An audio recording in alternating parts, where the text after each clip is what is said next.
Hello guys, welcome to another video of stock market funds. Mopsop Distribution Limited guys, upcoming IPO आज open हो रहा है, यानी कि complete analysis, business model, financial condition, performance, JMP कितना चल रहा है, लिस्टिंग कितना मिलेगा, अप्लाई करें या फिर नहीं, फाइनल डिसीजन क्या है, इन सभी पॉइंट्स को डिस्कस करेंगे। और ये कोई रिकमेंडेशन वीडियो नहीं है, इसलिए जो भी फाइनल डिसीजन होगा अपने रिस्क पर लीजिएगा। चलिए फ्रेंड्स, वीडियो को स्टार्ट करते हैं। तो गाइज आईपीओ 19 को ओपन हो रहा है आज के दिन, 21 अगस्त क्लोज किया जाएगा 3 डे आईपीओ। 26 अगस्त का लिस्टिंग डेट, 10 रुपीज का फेस वैल्यू, 138 शेयर्स की लॉट साइज, 1000 शेयर्स की लॉट साइज, 138 शेयर्स का प्राइस बैंड है। फ्रेश कैपिटल और एफएस को कॉम्बिनेशन है। फिक्स प्राइस आईपीओ 27 करोड़ का issue size, 19.7 lakh shares issue किया गया, जिसमें फ्रेश कैपिटल 21 करोड़ का, ओएफएस 5 करोड़ का, बीएसई एसएमई लिस्टिंग किया जा रहा है। अलॉटमेंट डेट रखा गया है 24 अगस्त का। 25 को रिफंड रिलीज किया जाएगा, शेयर्स डीमैट अकाउंट में क्रेडिट होगा। ऑफर दी गई है एचएनआई और रिटेल ओनली ऑफर दिया गया 47.5% each. Retail only 2 lot apply कर सकते हैं, 2000 शेयर्स में 2.7 लाख पे करना पड़ेगा। एचएनआई मिनिमम 3 लॉट अप्लाई कर सकते हैं, 4.1 लाख पे करना पड़ेगा। मैक्सिमम कोई लिमिट नहीं है। लेकिन अगर हम इसके जीएमपी की बात करेंगे तो कंपनी का जीएमपी ट्रेड कर रहा है 18 रुपीज का। 13% का मॉडरेट प्रीमियम पे लिस्टिंग एक्सपेक्ट कर सकते हैं।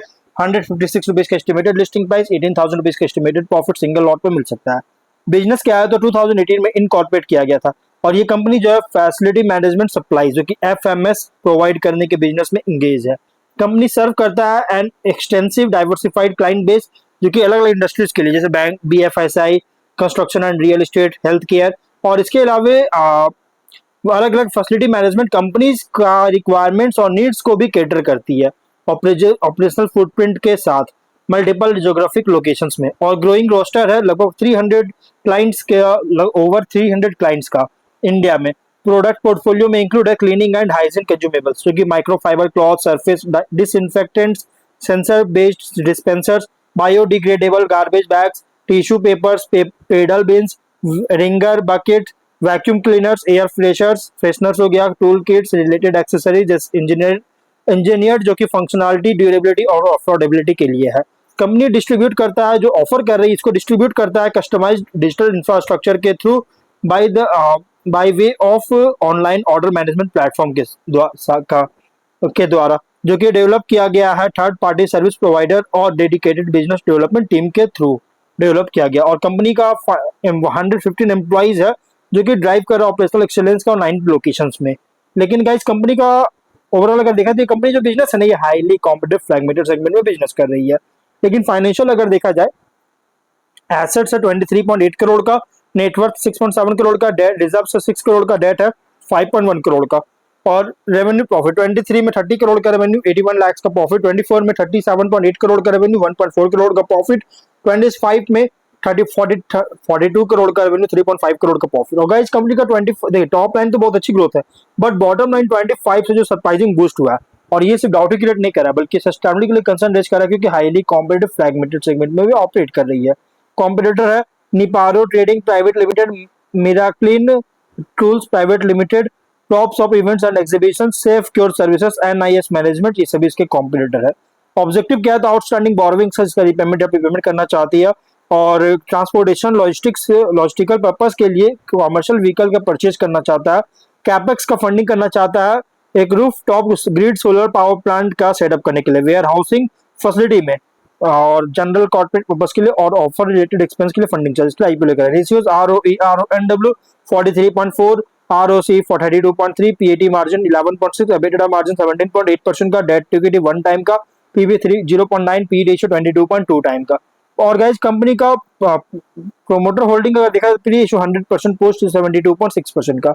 रिसेंट फाइनेंशियल डेटा के अकॉर्डिंग प्राइस बैंड जो रखा गया बहुत ही एग्रेसिव, बहुत ही ओवरली प्राइस रखी गई है। लेकिन अगर स्वॉट एनालिसिस करेंगे तो कंपनी जो है स्ट्रेंथ अगर देखा जाए तो फैसिलिटी मैनेजमेंट, सप्लाईज और हाइजीन प्रोडक्ट डिस्ट्रीब्यूशन सेक्टर में ऑपरेट करता है। मोर देन 300 क्लाइंट्स को सर्व करता है इंडिया में, और ऑपरेशनल फुटप्रिंट जो कि कवर कर रहा है थाउजेंड्स ऑफ कस्टमर साइट्स को। और प्रोडक्ट पोर्टफोलियो में इंक्लूड है cleaning tools, disinfectants, microfibre products, garbage bags, tissue products, dispensers beans, vacuum cleaners, other facility management supplies. Around 40% revenue generate करता है फॉर्च्यून 500 कंपनी से, जो कि इंडिकेट कर रहा है strong corporate customer penetration. More than 15 strategically located distribution centres है, जो कि नेशन वाइड फुलफिलमेंट सपोर्ट करता है। Asset light technology enabled B2B procurement model, जो कि स्केलेबिलिटी प्रोवाइड करता है। और रेकरिंग डिमांड है hygiene and facility management products के लिए, जिसे रिपीट बिजनेस सपोर्ट करता है। बट वीकनेस अगर देखा जाए तो बिजनेस ऑपरेट कर रहा है low margin distribution oriented segment में, और वर्किंग कैपिटल रिक्वायरमेंट्स बहुत ज्यादा है इन्वेंट्री और कस्टमर रिसेबल्स के कारण। डिपेंडेंस बहुत ज्यादा है कॉर्पोरेट और इंस्टीट्यूशनल कस्टमर्स के ऊपर, जैसे कस्टमर कंसंट्रेशन रिस्क क्रिएट करता है। और रिलेटिवली स्केल बहुत ही स्मॉलर है large FMCG facility management suppliers के कंपैरिजन में। बोरोविंग्स और फाइनेंस कॉस्ट जो कि क्लोजली मॉनिटर करना बहुत जरूरी होगा, इसमें नीड है। लेकिन अपॉर्चुनिटीज की बात करें, डिमांड ग्रो कर रही है प्रोफेशनल फैसिलिटी मैनेजमेंट और हाइजीन सप्लाईज के लिए। और corporate office, hospitals, hotels, malls, warehouses, commercial facilities का एक्सपैंड हो रही है, जिससे डिमांड इंक्रीज कर सकता है। FMCG distribution janitorial uniforms housekeeping machinery में एक्सपैंड कर रहा है, जिससे एड्रेसेबल मार्केट को इंक्रीज कर सकता है। प्राइवेट लेबल प्रोडक्ट्स जो कि मार्जिन इंप्रूव कर सकती है। डिजिटल प्रोक्योरमेंट जो कि customer retention distribution efficiency strengthen कर सकता है। पैन इंडिया एक्सपेंशन जो कि ग्रोथ के लिए सिग्निफिकेंट रूम प्रोवाइड करता है।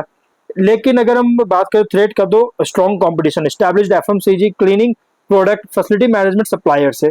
प्राइस कंपटीशन जो कि मार्जिन को अंडर प्रेशर कर सकता है। Raw material procurement cost increase अगर होता है तो प्रॉफिटेबिलिटी अफेक्ट कर सकती है। लेकिन मेजर इंस्टीट्यूशनल कस्टमर्स का लॉस होता है तो रेवेन्यू को भी मटेरियली अफेक्ट कर सकता है। और इकोनॉमिक स्लो डाउन के कारण कॉर्पोरेट और कॉमर्शियल एक्टिविटी रिड्यूस करेगा। और पीयर कॉन्टेक्स्ट में तो company primarily B facility management and hygiene supplies distributor है, कन्वेंशनल कंज्यूमर एफएमसीजी कंपनी नहीं है गाइज। और स्ट्रॉन्गेस्ट डिफरेंशिएटर्स क्या है कंपनी का, तो corporate customer base, broad product portfolio, distribution network और डिजिटल प्रोक्योरमेंट इंफ्रास्ट्रक्चर। कंपनी का डेमोन्स्ट्रेटेड सिग्निफिकेंट इंप्रूवमेंट हो रहा है प्रॉफिटेबिलिटी में, जो कि लेकिन बिजनेस अभी भी सेंसिटिव है working capital, customer concentration, distribution margin की ओर।